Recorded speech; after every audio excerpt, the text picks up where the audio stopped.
Good evening and welcome to the Sound Off Show. My name is Linda Kirker. I host the program and thank you so much for joining us tonight. It's always heartwarming to know that you're out there listening, and as the show goes along, we're going to be talking about a lot of things tonight.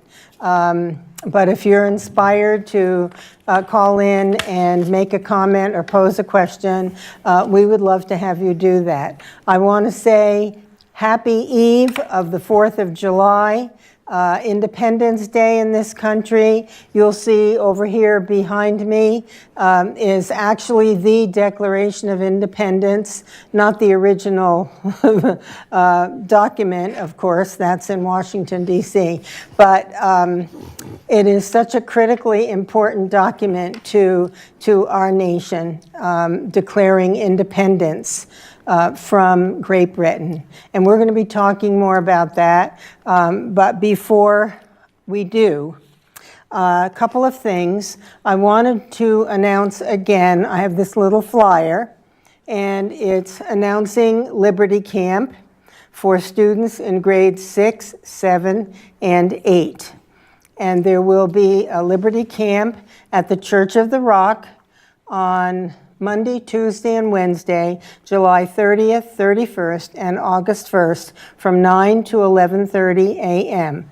A parental permission slip is required, and let's see, the students will enjoy exploring the roots of American freedom. The roots of American freedom, something unique in the world and unique to this country. The early years of separation from Great Britain, the Declaration of Independence, the U.S. Constitution, and the Bill of Rights. And Rob Roper, who is the president of Ethan Allen Institute, is going to be the presenter. And to register your student, 6th, 7th, or 8th grader, you may call my number.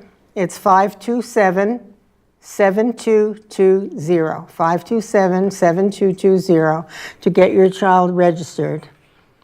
And that is going to be a really fun, interesting, and participatory event for our children to learn about our country. It's so critical that they do know. In fact, when I've brought this to the attention of some adults, they've said, why don't you do a Liberty Camp for adults? Because a lot of us don't know all that we might. And I think that's kind of an interesting idea, but we'll see. We'll get through one thing at a time. And one last thing I want to mention before I introduce my guest. I had 2 phone calls today, and I'm just giving you a heads up. I don't know if you've had this happen, but the phone calls are coming from Brighton, Massachusetts. The phone number is 617-319-2389. And what the man says in broken English, I'm calling from Microsoft, okay? Well, I had this happen a few years ago, and I foolishly bit the bait. And I ended up with my computer hacked in a big way. So I'm just giving you a heads up. When I called Microsoft, this number and this man were not representing Microsoft, trust me. So just prepare yourself and protect yourself. Okay, with that, back for another time. My friend Don Tessier, welcome aboard once again. Well, thanks for having me. And happy 4th of July. Same to you. Yeah, I'm excited. Yeah, me too. Because it's such an important time in our country, in the year, you know, in our country. You know, to follow up on what you said about that phone call from Microsoft, I've got those calls before, but there's a gentleman just south of us on South Main Street that does computer stuff. So find somebody locally that you know who you can trust before you jump in there and give out a credit card number or something. I got a phone call the other day. The lady could hardly speak English and said if I did not call her back, I was going to be in serious trouble and possibly I could go to jail. I said, winter's coming, that might be good. I said to myself, no. and a lot of people of gray, like you and me, jump on this and they're fearful. Well, I could go to jail. And it's nothing but a scam, as you well know. Well, the last time when I made the mistake of falling for the phone call, I was so mad at myself because what a mess I had. I can imagine. And so I just want people to be prepared. Yes, do your business locally. And this man does not represent Microsoft, trust me. When I buy stuff online, I just bought a new golf club, all right? And they come out of Raleigh, North Carolina from TaylorMade. And I could go on the website. I got the SKU and all that stuff. The SKU, and they had a phone number, all right? And I called that number. And I was talking to the lady and stuff. I don't even put my credit card number on my computer at all. I called her. I don't either. And gave her the information she needed, and I got the club, yesterday. So I don't even use that. But you use your credit card online. But I only give that number out to people I call like LL Bean and things, people who I call, and I know that's a good number. Yes. Because I bought stuff from them in the past. We have to be really careful because there are a lot of shysters out there. And if you think you're going to get a deal that's too good to be true, guess what? It's too good to be true. Well, I told this fine gentleman on the phone, called the second time today. The first time I didn't answer, second time I answered, and I said, let me tell you something. Do not call me back again. Take me off your list. And he said, why? I said, let me tell you why. Because the last time I answered this call, I got myself in a big mess with my computer hack. So do not call again. Goodbye. Tell him your son's an FBI agent. Yeah. Yeah, you do have an interesting mind. Right. That way here, he'll get scared. Yeah, hopefully. Anyway, just a fair warning, folks. Okay, so we have the founding of our nation. We have Judeo-Christian principles that the country was founded on. We have American values, culture. We have our own American culture and our own documents that what do I want to say, represent our principles. Right. It means something to us. It means a great deal to us. Right. And unfortunately, there seems to be an uprising of opposition to American values these days in this country. And they're very loud and they're acting out. And we need to do something about that because it's not pretty, it's not helpful, it's not helping the strength of our nation, the people of our nation. It's okay to dissent, but it's how you do it. And if you're an American citizen and you don't believe in the founding principles and the documents of our country, then maybe you don't like the fact that you have the right to free speech. And the right to move. That's where I was going. You know, if this country doesn't make you happy, you have opportunity, you know, to be successful if you want to work for it. You know, there are all kinds of wonderful things, opportunities and freedoms and rights in this country that you won't get in a lot of other countries. But if you're not happy here, feel free to leave. And I'll give you what's the word I want? A recommendation to Rocket Man in North Korea, and you go over there and start doing things like that, guess what will happen to you? So this is not a bad place to live. And I can't understand, like down there, all these students on this immigration stuff, they have not a clue what's going on, all right? You mean American students? Yeah, they're down at Montpelier, all right? But they're being riled up, But they don't know what they're riled up about. They're being misled, they're being... Well, first of all, they're not informed. All right, if they were informed and knew what was going on, then as you know, I called Leahy, Walsh, and Bernie Sanders and asked them their view on ICE. And I said, you know, I have a hard time listening to American people, and especially members of Congress, calling our ICE agents Nazis. Oh. I said, that happened back in the 38, 39, and 40s when Hitler did that, and they put them in gas chambers. We're not putting anybody in gas chambers. What they're doing is they're upholding the law. As I said to one of the representatives, persons that answered the phone, I said, you ever heard of Virginia, Williamsburg, House of Burgess? I said, whenever all this came about back in the 16 and 1700s, these guys did not throw arrows at each other every day like they're doing down in Congress. They need to get together and solve this immigration problem. Happened down there, they fought like cats and dogs. At the end of the night, they'd go out and have a pint and come back, and they all had stuff, and they would get stuff through.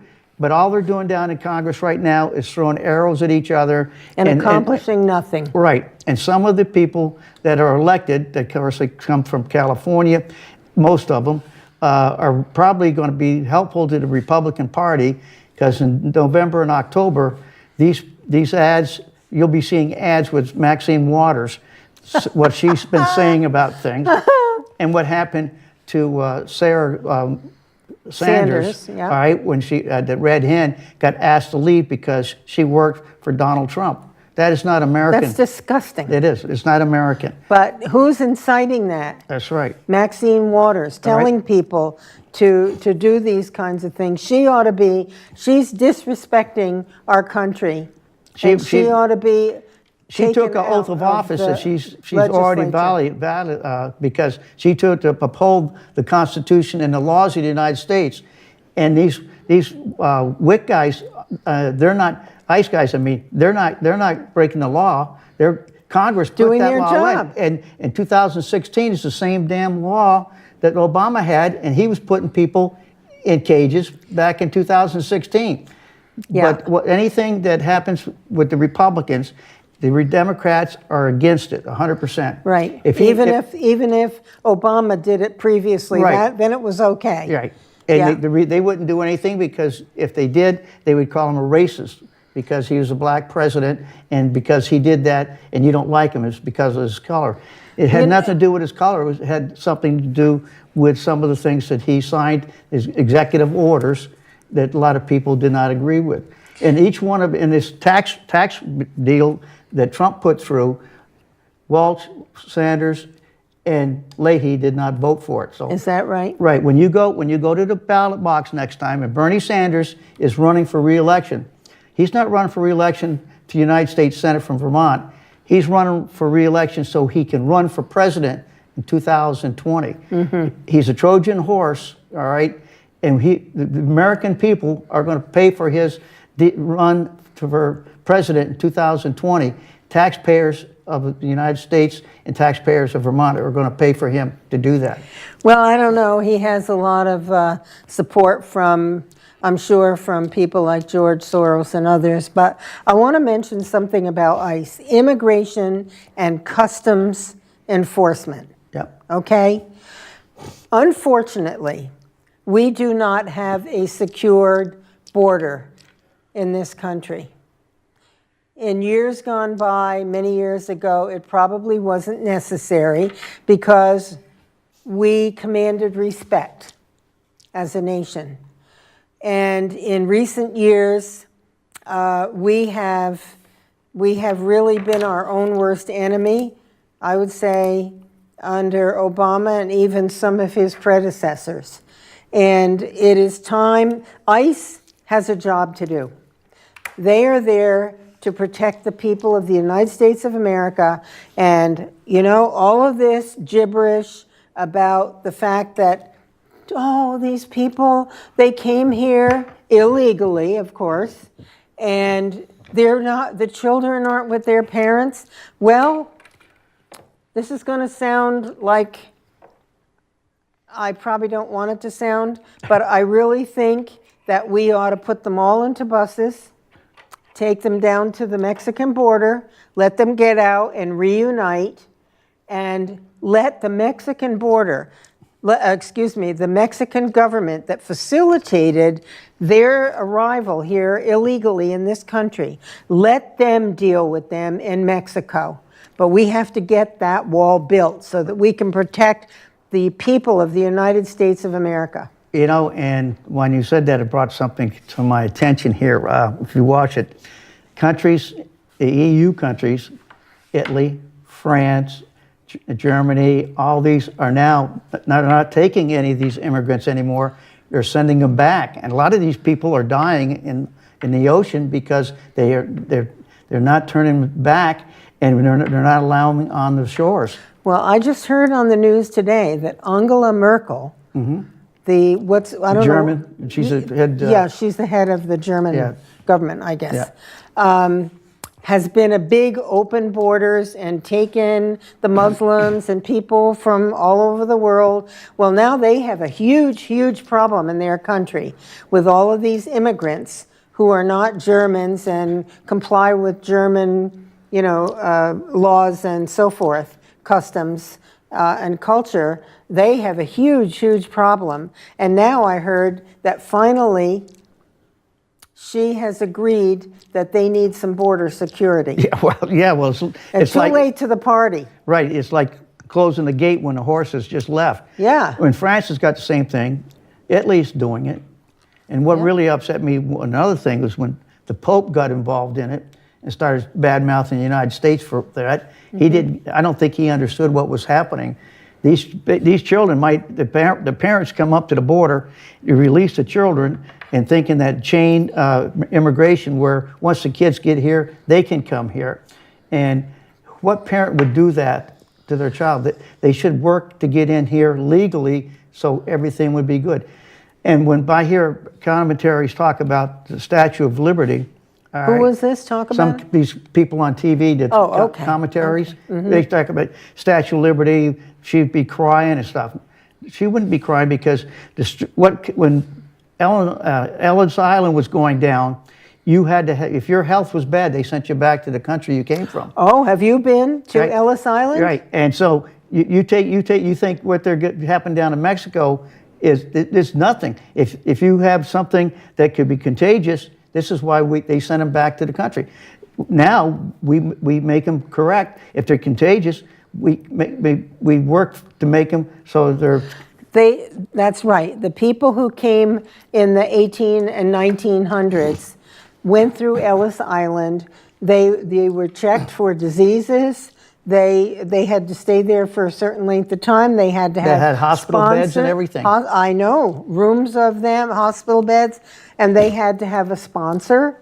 Yeah. Someone who was going to take them in and provide them a home and help them find a job and perhaps learn the language.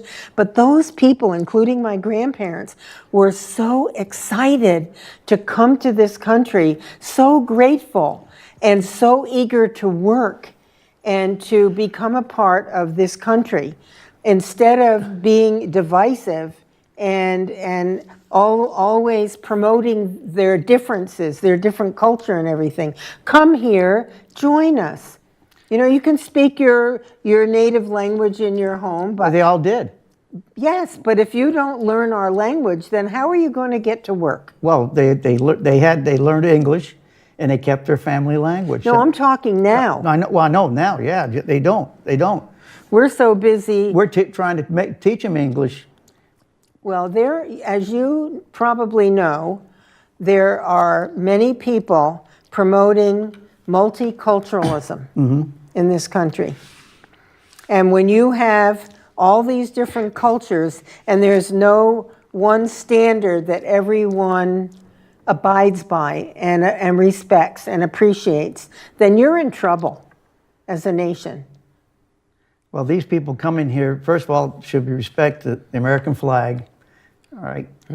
And what the American flag stands for in our traditions like 4th of July, okay, and what it means and all this stuff here. Yes. But it's just not working. And a lot of like, I blame the media, the local media. They ought to go down to Montpelier and ask these students, ask them questions about Ellis Island. Do you know what Ellis Island is? What it did? I bet you $1,000 they wouldn't have a clue what it was. I'll tell you, that is an interesting place to visit. If you're ever in New York City, take the ferry across, and It is just, I got such an education going there a few years ago, and they have all of these written things up on the walls that you can read about what was going on in those times, and just a super education. Yeah. It gave me a real perspective on what it was like in those days. A lot of those people went on to become congressmen and senators, all right, and their families, and it was, everybody was, you know, kumbaya, and it should be the same way here. But the left say, well, we need to give them this, we need to give them this, we need to give them this. Well, I'll help you get there, but now you're going to have to take care of yourself from here. And that lady who ran for in New York, all she wants to do is, I'm going to do this for you. This, it's like Bernie, a socialist. Right. When you run for an office, it's what you're going to do for the state, what you're going to do for the country.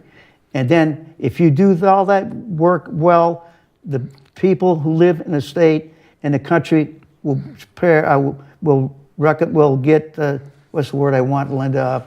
Will get, it's right at the tip of my tongue, but they'll benefit from what's happening in the state, in the government automatically.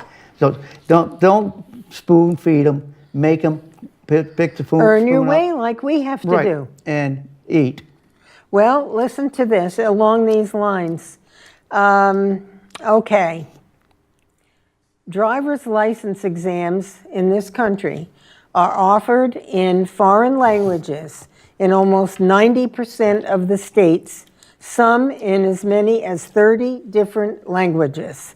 The average person who does not speak English costs taxpayers an extra $150,000 over his lifetime. In healthcare alone, it is estimated that multilingual services cost taxpayers $267 million each year. Now, why in the world would they do this to our country? Well, it's pretty clear. Just a few decades ago, immigrants to our shores saw our nation not as a land of free services, but as a land of opportunity. Right. And they took it as a source of pride and fundamental necessity to learn our language to become successful, contributing citizens. I'm almost done. Go ahead. Now, so-called immigrants' rights activists insist that foreigners no longer need to learn English or adopt our customs. So that's dividing us right down the middle.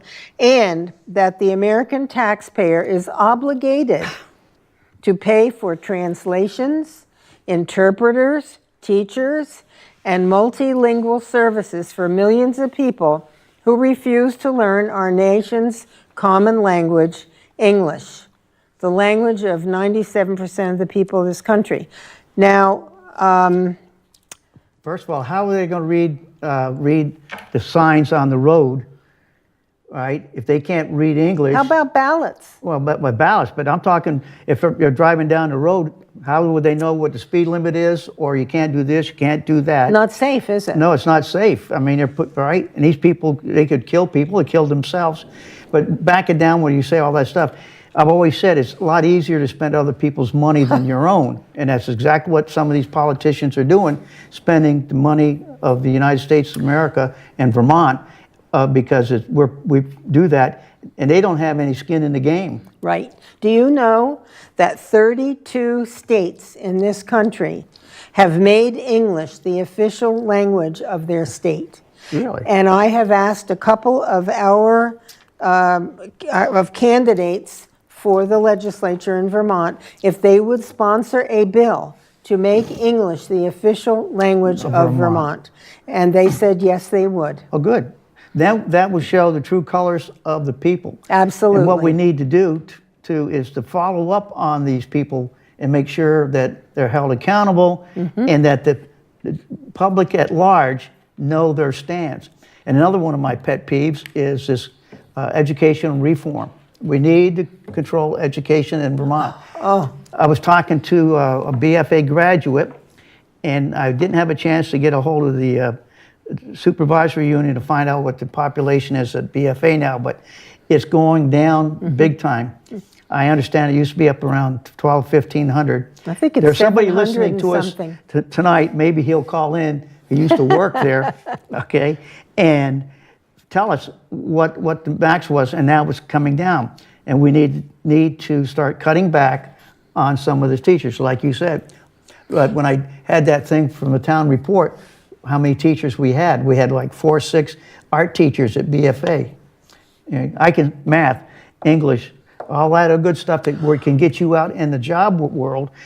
Art, if it's not going to do that for you, we need to educate you so when you get out of high school, you can get a job. That's why I believe in the technical portion of that big time.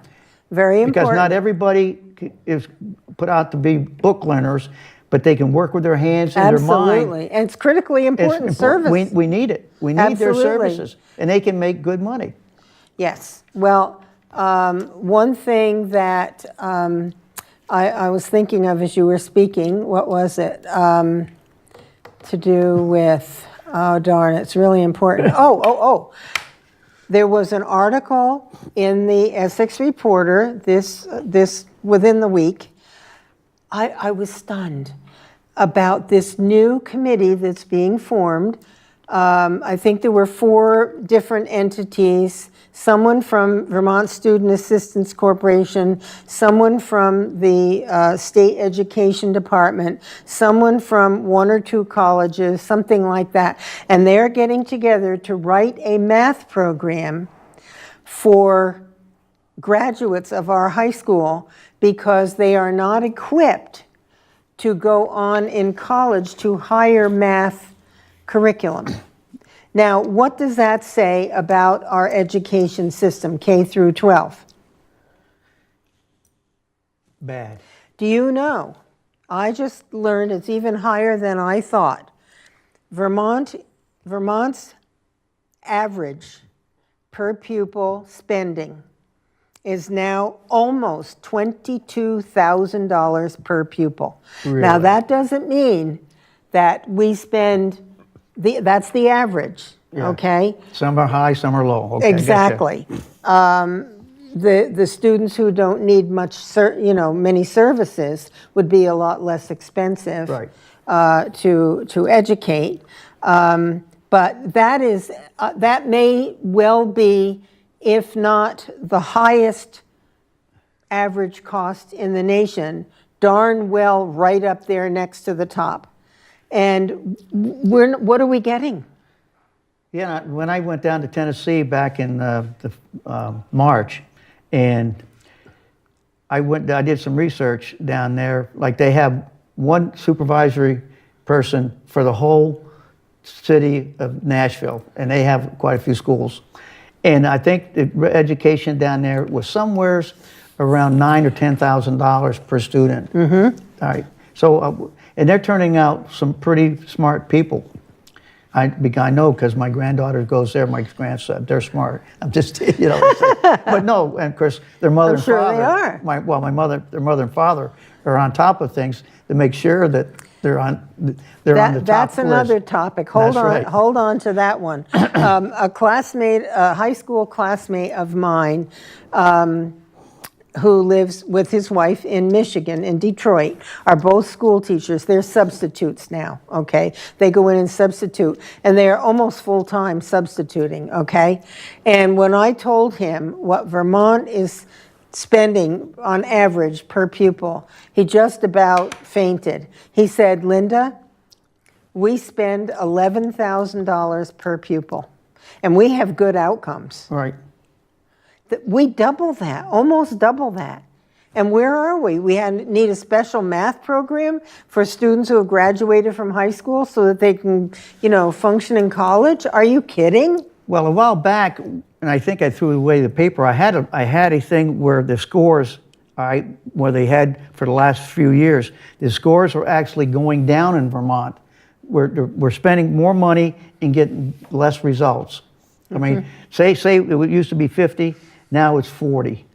All right, so it's going down rather than going up. Now, if I'm paying $22,000 and things are going up, That's good. But Well, when things are going down, it's still way too much I know, but money. when things are going down, it's really worse. The national per pupil average is 11,700, and we're at almost 22,000. You don't think there's something wrong with that? And of course, the Supreme Court today, this week, did some things on the union dues. Oh yeah. And I saw that the teachers teachers union is going to lose thousands of dollars, along with the state union workers. We don't have that many union workers in the state. Oh well. I'm talking, in the state government. I'm not talking teachers. Well, you have your municipal, Yeah. you have your teachers, you have your statewide, and we have a caller. Right. Okay, caller, what's on your mind tonight? Well, I thought I had to call in.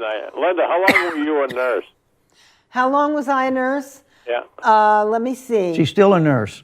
Yeah, that's true. I'm still a nurse. I went after a divorce. I went back to nursing school to finish up. So that delayed me by 15 years. But I would say 1, 2, 3, oh God, probably 20 years. 20 years. I know that you're going to support those nurses in Burlington with their 24% increase in 3 years. Well, you know what I found out? A friend of mine called me from Shelburne today. She is not a nurse, but she made some really good points. The hospital, I believe it's in Plattsburgh, I'm not 100% sure, but I think so, is affiliated with the Medical Center Hospital of Vermont, or UVM Medical Center, That's okay? True. Yeah, that's correct. And it was discovered that the nurses over there are getting paid significantly more than the nurses at the medical center in Burlington. And also they're short, 100 and some nurses at the medical center in Burlington, according to my friend. So that means, and I've worked on a unit which was physically tough, and where people were on striker frames, where they were paralyzed from the neck down, and they couldn't do anything for themselves. So you had to do everything, for feeding them, washing them, everything. And and it was a 49-bed unit. So the workload was pretty darn heavy, and people having all kinds of knee surgeries, hip surgeries, and everything. You have to do transporting them to go to X-ray and PT and everything. So it was heavy work. So I do have an understanding and a respect for what the nurses go through. And my friend urged me to call Dr. Brumstead at the hospital. So I said, okay, I will. What's he do? He's the CEO of the hospital. Yeah, and I wanted you to say that. I think he makes about $2 million. Well, that's right, $2 million. So I was going to put this down. I put down here the strike. I want those ladies to strike, and they're paying him $2 million. I think we talked about this once before. Take some of that money away from him, because he's not worth $2 million. Well. Well, there should be a job study done to find out whether they're underpaid and whether shortage of nurses. If there's shortage of nurses, then they should get the nurses they need to that hospital. But just remember, in the long run, it's also going to affect our bills that we go when we go to the hospital. Absolutely. What I said on my phone call was that I was very respectful, but I mentioned that I was previously a nurse at the medical center years ago on the orthopedic unit, and I said, if we're not taking care of our nurses, then we're not taking care of the patients. And that needs to be rectified. And then I also threw in addition, please do away with the abortion operation at the medical center in Burlington. I had to throw that in. The Northwest Medical Center doesn't do them up here. No. Yeah. No. Yeah. Thankfully. I would not frequent the hospital if they did. And Well, I know a this lot way, of. I think we had to educate our children that are students so that they don't get, the girls don't get pregnant. So that way we can make sure that we don't have all the unwanted children or the abortion.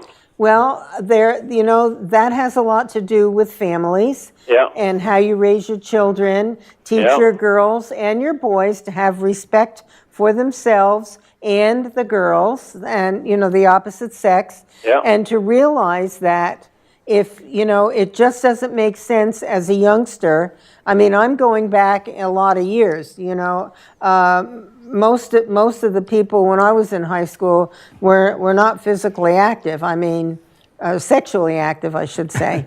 We were physically active in sports. Right. But, to realize the implications. And if I were to speak to a group of young people, I would just say you need to think 100 times before you put yourself in a position where there could be a likelihood of a pregnancy occurring.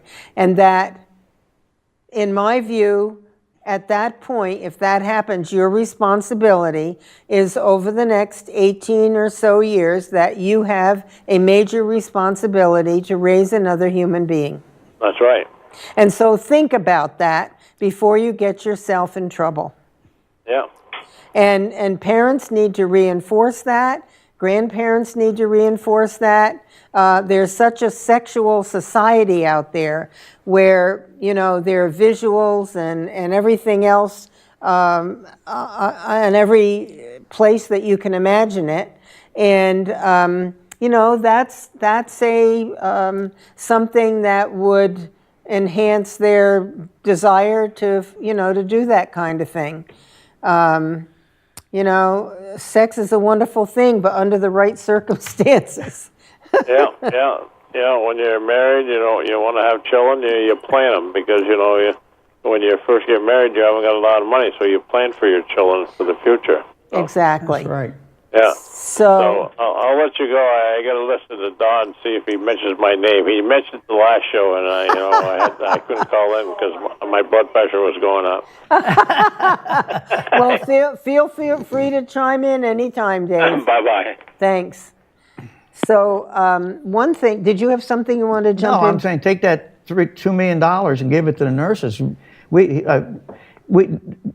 can hire hospital programs that they don't need an administrator to give him $3 million.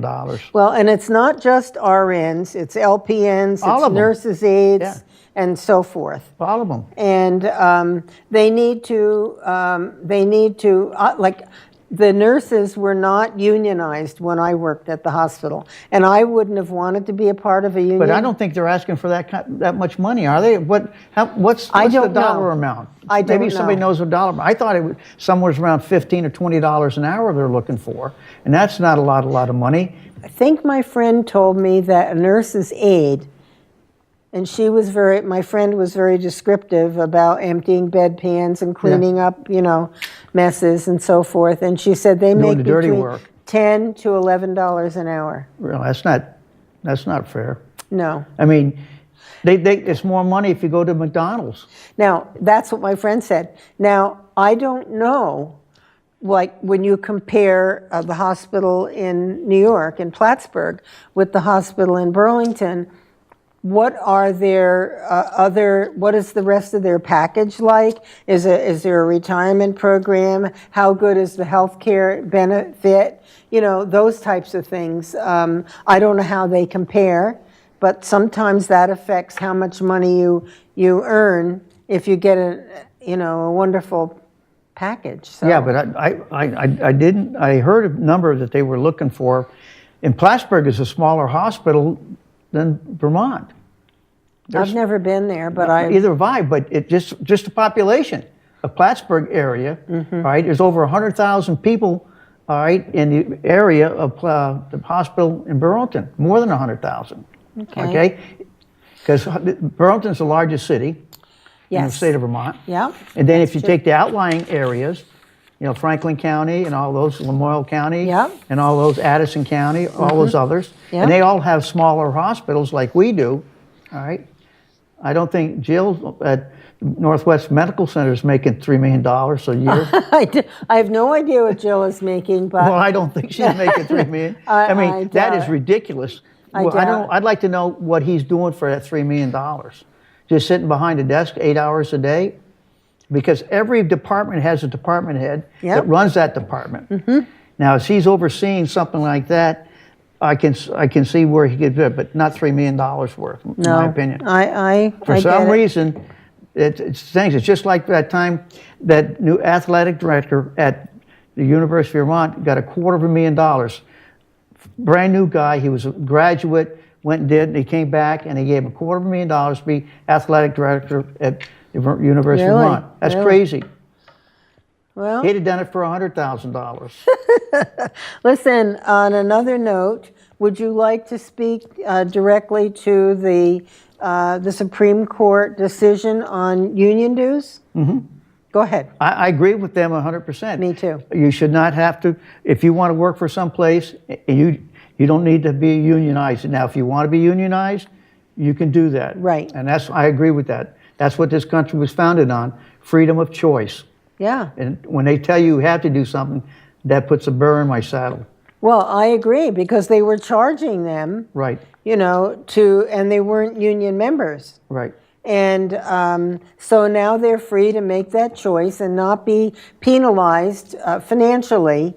I happen to have a family member who works in a unionized facility who didn't want to be part of the union but had to Pay the dues. cough up the dues. Right. And so it's personal from that perspective, but I think it's a policy that makes sense.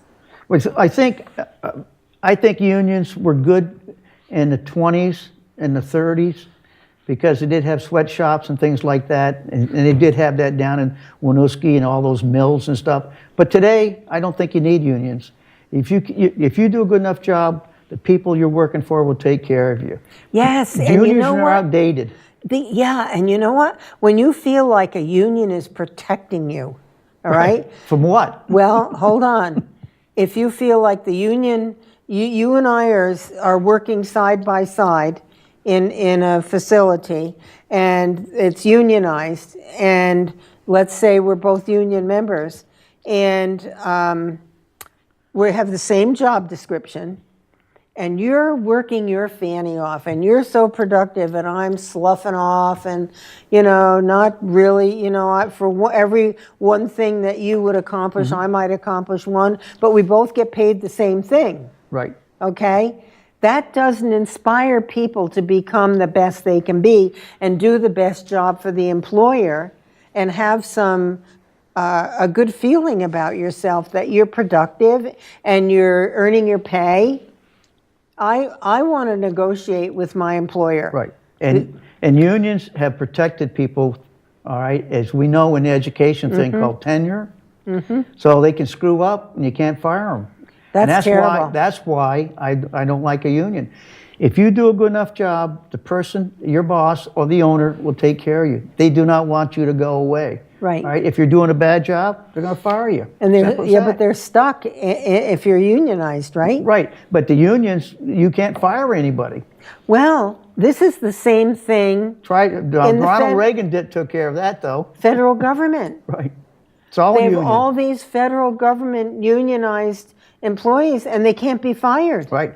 And That's terrible. And the union bosses are on the payroll, not being productive in the United States, making money, being union representatives. We don't need that. Right. If you do a good enough job, the person will take care of you. I've never worked for a company that was unionized. Me either. All right. And Nope. if you do good work, I wouldn't. They take care of you. Yep. But if you're a productive person and you know that the harder you work, the more productive you are, the better employee you are, that you're more likely, You're going to go up the chain. yes, to get a higher pay or a promotion, whatever. But if you're protected by a union, then what's the motivation That's to right. excel? That's right. Okay, we covered that one. What else you got there? Oh gosh. The one I'm still burning in my saddle is the Ice? $10,000 that now I see on TV, and Phil Scott, I guess he doesn't want to be a two-term governor because what he's doing is, in my opinion, not for the betterment of the state of Vermont. Coming out with this, now the department is supposed to handle it. They don't know what to do. They're overworked now because people are sending in. They don't know what the criteria is going to be. Or are we just going to send $10,000 to somebody? You're talking about this paying people from foreign countries? Or people to come to Vermont. I said, why not give that $10,000 to people who are leaving Vermont? We got more people leaving Vermont than are coming to Vermont. Well, what I don't quite get, maybe you can help me understand, if Vermont, under this proposal, would say to people in foreign lands who work like from home for a company, but they work from home on a computer, come to Vermont, we'll pay you $10,000, you can still work at your job from home, but what's the advantage to Vermont? Nothing. I'm missing something. The only thing they could manage now, if we give them $10,000 to come, they must make money from their employer, so they'd have to pay taxes, I assume. How would you verify that? I don't know. That's what I think what's going on down there. The department is supposed to do it. They don't know what they're doing because there's been no guidelines. I don't think he wants to be governor because he's just making a lot of bad things. He didn't fight. We got a tax increase, on properties for second homes, right? And he just not just second homes. Right, he caved. He caved on everything. All right. I think I put it here. He let that bill go through without signing it because he didn't want to be blamed for a government shutdown. Yeah. Well, I have to say the Democrats gave him a rough ride. Well, and I understand. But if you have your homestead tax is for your home and 2 acres, okay? Any land you have in addition to that, attached to your property where your home is, you're going to pay an extra 5 cents per $100 of value of your property. Really? Whoa. Yep. And of course, I have more. You're a land baron. I know that. Well, yeah, real land baron. Yeah. But so I'm not happy about that. I can imagine. I can tell you. These things all add up to bye-bye. Okay, so there are those, especially in the Democratic Party, who want, oh no, my phone, who want to, sorry about that. That's okay. I turned mine off, so you're good. Well, it's a first. But this.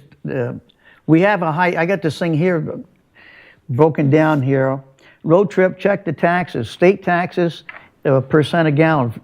Vermont, we have 30.7 cents per gallon in a tax.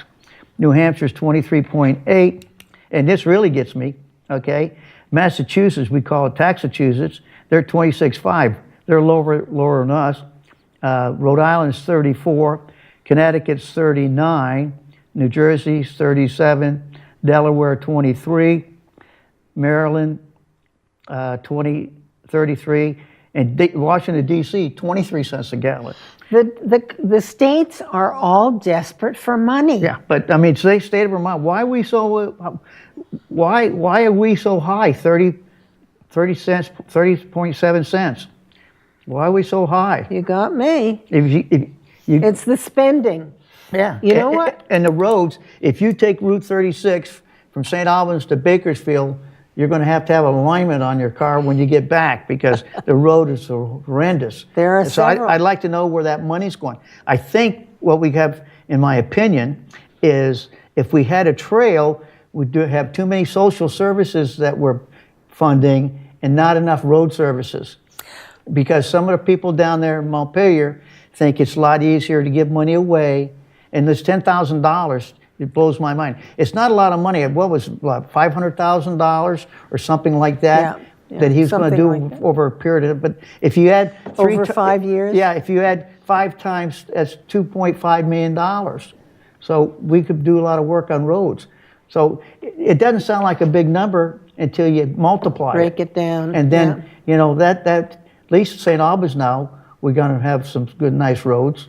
Well, I've said this many times before, and I don't know how to wave a magic wand to make it happen, but I really believe that we need an outside audit of the Agency of Human Services Oh, yes, and of the definitely. Department of Education. Yep, I'm with you. And what would get you on that, especially the education one and the human services, there's a lot of double dipping in a lot of those cases, you know, when the families. I don't think I know some people who are on this deal that own property and stuff like this, and they're Dr. Dinosaur or something like that, and when they go to the dentist, they don't pay anything. They got shell games where they have it, and I think if we identified it, you know, some of these people should go to jail for fraud. Well, that all has to be, each person on social programs needs to have a, what do you call them, a person who works with them in the department, and they need to know what their income is, what their, you know, the programs they're on, whether they're seeking work, you know, just a whole lot of detail. And we don't have that kind of information. It's kind of a free-for-all. Yep, it is. Let me see. How do you like the student in colleges, the student restriction on free speech? You know, where you have a conservative who wants to come to deliver a speech, and then all the liberals, socialists, whatever they are, the misguided. No, I'm serious. I'm serious with it. Basically, that's Berkeley out in California. Oh, one that's big terrible. One. But we have them, Janet Napolitano. right? And we have them here in New England. You Yes, know. yes. I think there was one at Dartmouth just recently that who was a graduate and was supposed to come there because of his beliefs, they scratched him. Yeah. They found somebody else. Yeah. Now Dartmouth, I mean, How about just being open-minded to Right. at least listen and see if it makes sense? But we have such indoctrination in our schools and our colleges. It's unbelievable. well, look at the protesting. What they do out in California, they burn buildings, break glasses. Yeah, you know where you belong. Well, this is another topic. We could go on for hours, but when you do wrong, there needs to be a consequence. Yeah. All right, and in the courts now, I see when I look at the newspaper and I see the rosters of all of the court cases, so many of them don't seem to have any consequences for what they've done. If you don't have consequences, you're going to repeat. It's like raising children. You do the wrong thing, you sit in the corner, or whatever your consequence might be. and so that there are lessons learned. Okay. What about the Social Security? You know anything about that?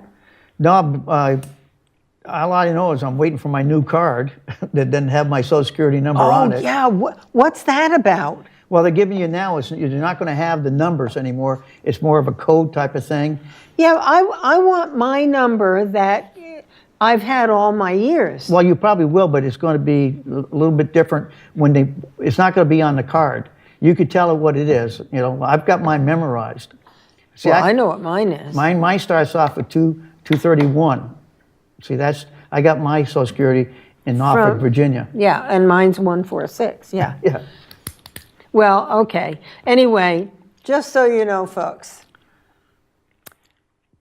if you haven't heard me say this before, $1.7 trillion has been stolen from the Social Security Trust Fund by congressmen through the years, and women, congressmen and women, for their special projects. They bring money back to your community or your state, and they're a hero, and they cut the ribbon. They don't tell you where the money came from, It came from the Social Security Trust Fund, which is filled with IOUs right now. That's right. Okay? And then they put their name on the building, which blows my mind. They said, Oh, yeah. United States of America. I mean, why does a senator or a congressman get their name on the side of a board? Now, if they skin up to $5 million, put their name up there. But if they didn't skin up to $5 million, their name doesn't go up. Oh, It's all taxpayers' money. Well, and they go, they get reelected because, oh, look at this great... we brought home the bacon, they say. Yeah, exactly. Well, they don't tell you that they took the money out of the Social Security Trust Fund, put it into the general fund so that they could rate it. Okay, so there needs to be a lockbox on the Social Security fund, whatever is left in there. And did you know, I read that the government is not required to pay us Social Security. I read that. I'm going to brush up some more on Really? that. Yep. Well, they call that a here it is. entitlement, they tell us.